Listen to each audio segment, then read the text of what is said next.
Hello दोस्तों। कैसे हैं आप सभी। उम्मीद करता हूँ सकुशल और स्वस्थ होंगे।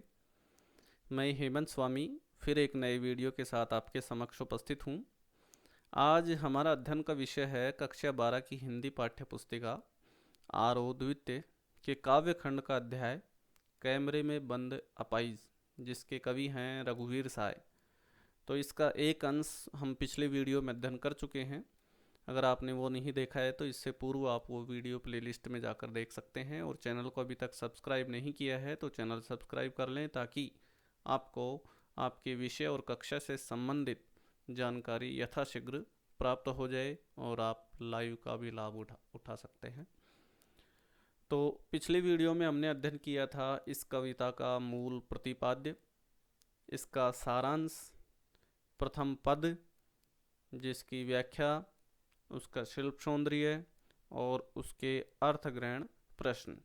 अब हम अगले वीडियो में अध्ययन करेंगे दूसरे पद और तीसरे पद का भावार्थ, अर्थग्रहण प्रश्न और शिल्प सौंदर्य। तो आइए शुरू करते हैं कि सोचिए, बताइए आपको अपाइज होकर कैसा लगता है। कैसा यानी कैसा लगता है, हम खुद इशारे से बताएंगे कि क्या ऐसा। सोचिए, बताइए, थोड़ी कोशिश करिए, यह अवसर खो देंगे। आप जानते हैं कि कार्यक्रम रोचक बनाने के वास्ते हम पूछ पूछ कर उसको रुला देंगे। इंतज़ार करते हैं, आप भी उसके रो पड़ने का इंतज़ार करते हैं। तो अब मैं इसका पहले सारांश में भावार्थ बता देता हूँ, समझा देता हूँ पहले आपको, फिर नीचे व्याख्या हम पढ़ेंगे। कि सोचिए, बताइए आपको अपाइज होकर कैसा लगता है। तो पूर्व में उन्होंने कहा था कि क्या आप अपाइज हैं। अपाइज हैं तो अपाइज कैसे हुए, क्यों हैं, अपाइज होकर किस प्रकार से लगता है। तो इस प्रकार से बेतुके प्रश्न करता है, और उन प्रश्नों के, बेतुके प्रश्नों का वह अपाइज जवाब नहीं दे पाता है, क्योंकि उसे लगता है कि उसको उसकी सहानुभूति नहीं बल्कि उसका मजाक बनाया जा रहा है।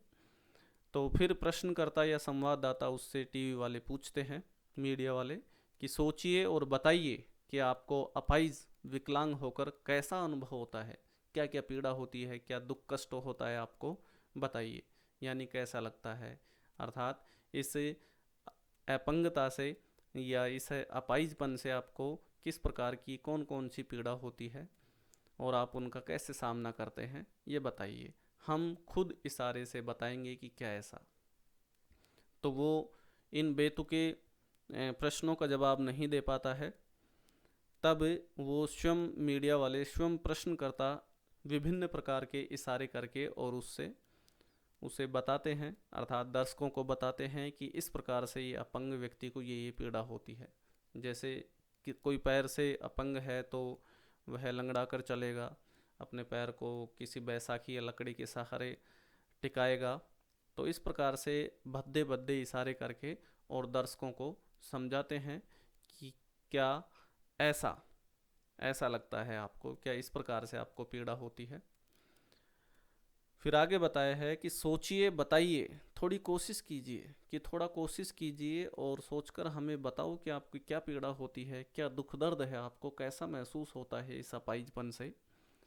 कि अब यहाँ लोगों के सामने ये जो है तुम्हारा कार्यक्रम लोगों के सामने प्रस्तुत किया जा रहा है, तो अब लोगों के सामने अपनी पीड़ा बताकर तुम उनसे सहानुभूति ले सकते हो, और यह है तुम्हारे लिए एक अच्छा अवसर है।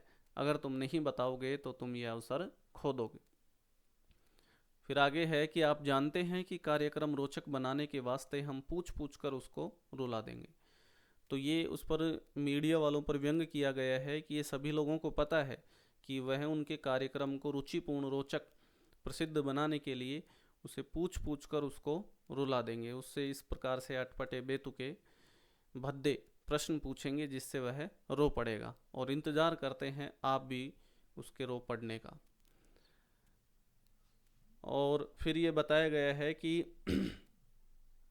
जैसे ही वह व्यक्ति रोता है, करुणा में भर जाता है, तो दर्शक लोग जो होते हैं वो उसका कार्यक्रम देख रहे होते हैं, वो भी करुणा में भरकर रोते हैं। तो इसलिए बताया है कि इंतज़ार करते हैं आप भी उसके रो पड़ने का।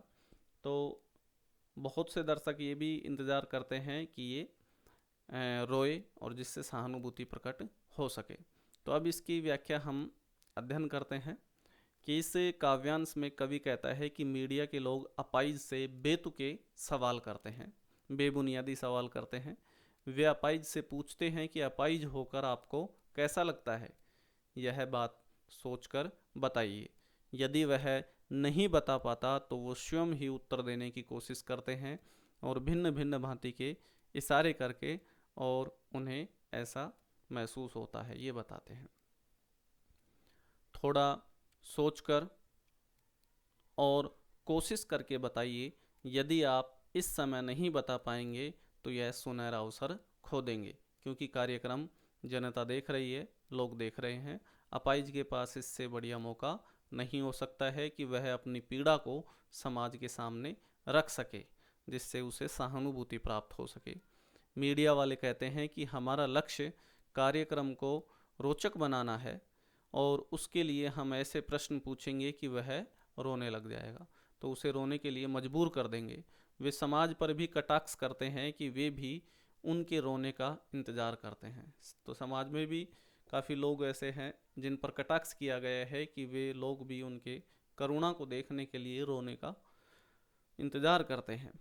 यह प्रश्न दर्शकों से नहीं पूछा जाएगा, जबकि ये जो प्रश्न है तो ये दर्शकों से नहीं पूछा जाता है। अब इसका शिल्प सौंदर्य पढ़ते हैं। तो कवि ने क्षीण होती मानवीय संवेदना का यहाँ चित्रण किया है इस पद में। दूरदर्शन के कार्यक्रम निर्माताओं पर करारा व्यंग किया है। काव्य रचना में नाटकीयता का तथा व्यंग का पुट है, तो नाटकीय शैली कह सकते हैं और व्यंग का समावेश है। सरल एवं भावानुकूल खड़ी बोली में सहज अभिव्यक्ति हुई है। अनुप्रास व प्रश्न अलंकार है, तो जहाँ समान वर्णों की आवर्ती होती है वहाँ अनुप्रास होता है और जहाँ प्रश्न पूछे जाते हैं वहाँ प्रश्न अलंकार होता है। छंद यहाँ मुक्तक छंद का प्रयोग हुआ है। और पिछले पद में मैंने कुछ कॉमन बताया था, वो भी यहाँ लिख सकते हैं कि जैसे गुण माधुर्य है, रीति वैदर्भी है और लक्षणा व्यंग होने के कारण व्यंजना शब्द शक्ति का प्रयोग हुआ है। अब हम इसके अर्थ ग्रहण प्रश्न अध्ययन करते हैं। इस पद का प्रथम प्रश्न है कि कवि ने दूरदर्शन के कार्यक्रम संचालकों की किस मानसिकता को उजागर किया है। इसका जवाब है कि कवि ने दूरदर्शन के कार्यक्रम संचालकों की व्यावसायिकता पर करारा व्यंग किया है कि वो अपने व्यवसाय को बढ़ाने के लिए इस प्रकार से करुणाहीन प्रश्न करते हैं, संवेदनहीन प्रश्न करते हैं। वे अपाइज के कष्ट को कम करने की बजाय उसे बढ़ा चढ़ाकर बताते हैं। वे क्रूरता की तमाम हदें, तमाम सीमाएं पार कर जाते हैं। अगला प्रश्न है, संचालकों द्वारा अपाइज को संकेत में बताने का क्या उद्देश्य है। तो इशारे से बताते हैं वो। संचालक संकेत द्वारा अपाइज को बताते हैं कि वह अपना दर्द इस प्रकार बताए जैसा वो चाहते हैं। यहाँ दर्द किसी का है और उसे अभिव्यक्त करने का तरीका कोई और बता रहा है। किसी भी तरह उन्हें अपना कार्यक्रम रोचक बनाना है और यही उनका एकमात्र उद्देश्य है, इसीलिए वो इशारा करके समझा रहे हैं। नेक्स्ट है, दर्शकों की मानसिकता क्या है। तो दर्शकों की मानसिकता है कि वे किसी भी पीड़ा के चरम रूप का आनंद लेते हैं, चाहे वो किसी भी प्रकार की पीड़ा हो। उन पर व्यंग किया गया है कि वो उनकी चरम पीड़ा की चरम सीमा का आनंद लेते हैं। वे भी संवेदनहीन हो गए हैं मीडिया के साथ साथ, क्योंकि उन्हें भी अपंग व्यक्ति के रोने का इंतजार रहता है। अगला प्रश्न है, दूरदर्शन वाले किस अवसर की प्रतीक्षा में रहते हैं। तो दूरदर्शन वाले या मीडिया वाले इस अवसर की प्रतीक्षा में रहते हैं कि उनके सवालों से सामने बैठा अपाहिज व्यक्ति रो पड़े और जिससे उनका कार्यक्रम रोचक हो जाए, रुचिपूर्ण हो जाए, प्रसिद्ध हो जाए। तो ये अर्थग्रहण प्रश्न थे। अब हम इसका अगला पद पढ़ते हैं। फिर हम पर्दे पर दिखलाएंगे फूली हुई आँख की एक बड़ी तस्वीर, बहुत बड़ी तस्वीर, और उसके होठों पर एक कसमसाहट भी आशा है आप उसे उसकी अपंगता की पीड़ा मानेंगे। एक और कोशिश दर्शक, धीरज रखिए, देखिए हमें दोनों को एक साथ रुलाना है, आप और वह दोनों। कैमरा बस करो, नहीं हुआ रहने दो, पर्दे पर वक्त की कीमत है, अब हम मुस्कराएंगे। आप देख रहे थे सामाजिक उद्देश्य से युक्त कार्यक्रम, बस थोड़ी ही कसर रह गई थी। धन्यवाद। तो अब मैं इसका भावार्थ बता देता हूँ कि फिर हम पर्दे पर दिखलाएंगे फूली हुई आँख की एक बड़ी तस्वीर, बहुत बड़ी तस्वीर। तो उस प्रकार से उसका जब भद्दा मजाक उड़ाया जाता है, बेतुके प्रश्न पूछे जाते हैं, उसको जलील किया जाता है, तब उसकी आंखों में क्या है कि दर्द, करुणा, आंसू भर जाते हैं। तो वो उसकी दर्द से, करुणा से फूली हुई, आंसुओं से फूली हुई जो आंखें हैं, उसको जूम करके और बड़ी तस्वीर करके और टीवी पर दिखाते हैं, ताकि दर्शकों को उसकी करुणा का एहसास हो सके। और उसके होठों पर एक कसमसाहट, कसमसाहट से तात्पर्य है कि बेचैनी, कि किस प्रकार से वो अपना दर्द बयां नहीं कर पा रहा है, दर्द को बता नहीं पा रहा है, उसके होठों में कैसे अजीब सी बेचैनी है, यह भी जूम करके बड़ा करके पर्दे पर दिखाते हैं। तो आशा है आप उसे उसकी अपंगता की पीड़ा मानेंगे। तो दर्शकों से ये सवाल किया जाता है कि मैं उम्मीद करता हूँ कि मैंने इसकी अपंगता को दिखाने में पूरी कसर लगा दी है, किसी प्रकार की कमी नहीं छोड़ी है। तो मैं उम्मीद करता हूँ कि उसकी अपंगता की पीड़ा को आप समझ गए होंगे। फिर से एक और कोशिश करते हैं दोनों को एक साथ रुलाने की, दर्शकों को और उस अपंग व्यक्ति को। दर्शक धीरज रखिए, दर्शकों को संबोधित करता हुआ कह रहा है कि दर्शक धीरज रखिए, धैर्य रखिए, देखिए हमें दोनों को एक साथ रुलाना है, कि हम दोनों को एक साथ रुलाएंगे, करुणापूर्ण करेंगे, आप और वह दोनों, कि दर्शक और वह अपाइज दोनों को एक साथ रुलाने का हम प्रयत्न करेंगे।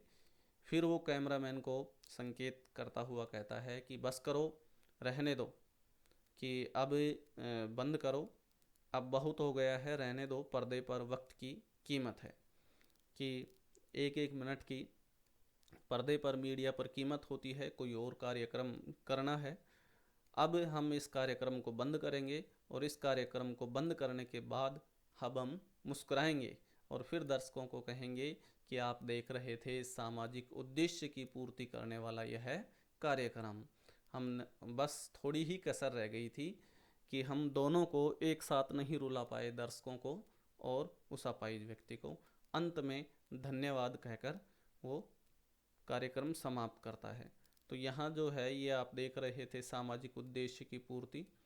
तो ये जो है ये व्यंग किया गया है मीडिया पर, कि सामाजिक उद्देश्य से युक्त कार्यक्रम की, कि आप देख रहे थे सामाजिक उद्देश्य युक्त कार्यक्रम, जबकि वो सामाजिक उद्देश्य की पूर्ति नहीं कर रहा था, अपंग व्यक्ति के दर्द को और अधिक बढ़ा रहा था। ये इस पर कवि ने व्यंग किया है। अब हम इसकी व्याख्या पढ़ते हैं कि कवि कहता है कि दूरदर्शन वाले अपाइज का मानसिक शोषण करते हैं, मीडिया वाले जो हैं उस अपंग व्यक्ति का मानसिक शोषण करते हैं।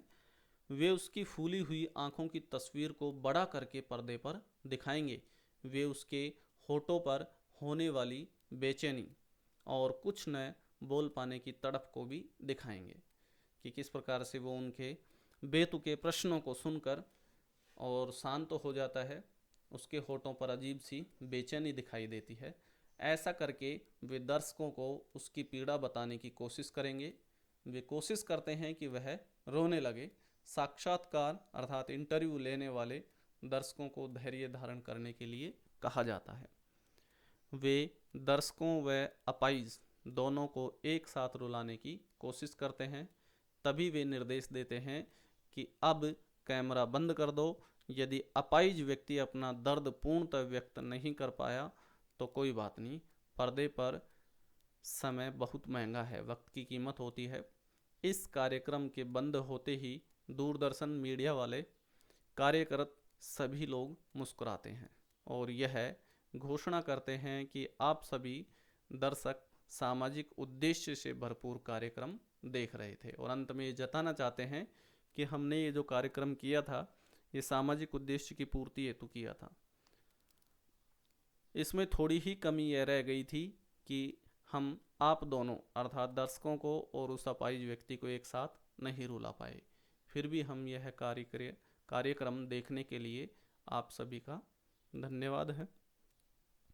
अब इसका शिल्प सौंदर्य दिया हुआ है कि प्रथम बिंदु है अपाहिज की बेचैनी तथा मीडिया व दर्शकों की संवेदनहीनता को यहाँ पर दर्शाया है कि किस प्रकार से मीडिया आजकल उसका देश का चौथा स्तंभ है, लेकिन वो देश में झूठी खबरें फैला रहा है, लोगों के दुख दर्द को बांटने की बजाय उनके दुख दर्द को और अधिक बढ़ा रहा है और पैसे के बलबूते बिक रहा है, सच्ची खबर न देके झूठी अफवाहें फैलाता है।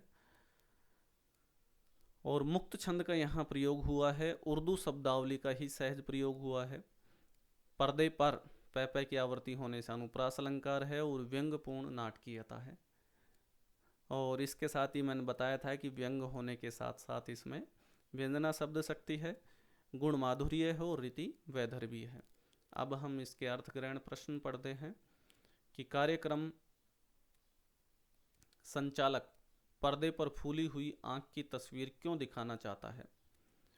तो इसका जवाब है कि कार्यक्रम संचालक पर्दे पर फूली हुई आंख की बड़ी तस्वीर इसलिए दिखाना चाहता है ताकि वह लोगों को उसके कष्ट के बारे में बढ़ा चढ़ाकर बता सके। इससे जहां कार्यक्रम प्रभावी बनेगा वहीं संचालक का वास्तविक उद्देश्य भी पूरा होगा। अगला प्रश्न है कि एक और कोशिश, इस पंक्ति का क्या तात्पर्य है कि एक और कोशिश कैमरामैन व कार्यक्रम संचालक कर रहे हैं। वे अपाहिज को रोती हुई मुद्रा में दिखाकर अपने कार्यक्रम की लोकप्रियता बढ़ाना चाहते हैं। इस प्रकार वे अपाहिज से मनमाना व्यवहार करवाना चाहते हैं जिसमें वे अभी तक सफल नहीं हो पाए हैं। अगला प्रश्न है कार्यक्रम संचालक दोनों को एक साथ रुलाना चाहता है, क्यों। इसका जवाब है कि कार्यक्रम संचालक अपाहिज व दर्शकों दोनों को एक साथ रुलाना चाहता था क्योंकि ऐसा करने से उसके कार्यक्रम व सामाजिक उद्देश्य की पूर्ति होती है तथा कार्यक्रम रोचक व लोकप्रिय हो जाता है। इसका अगला प्रश्न हम देखते हैं कि संचालक किस बात पर मुस्कुराता है, उसकी मुस्कुराहट में क्या छिपा हुआ है।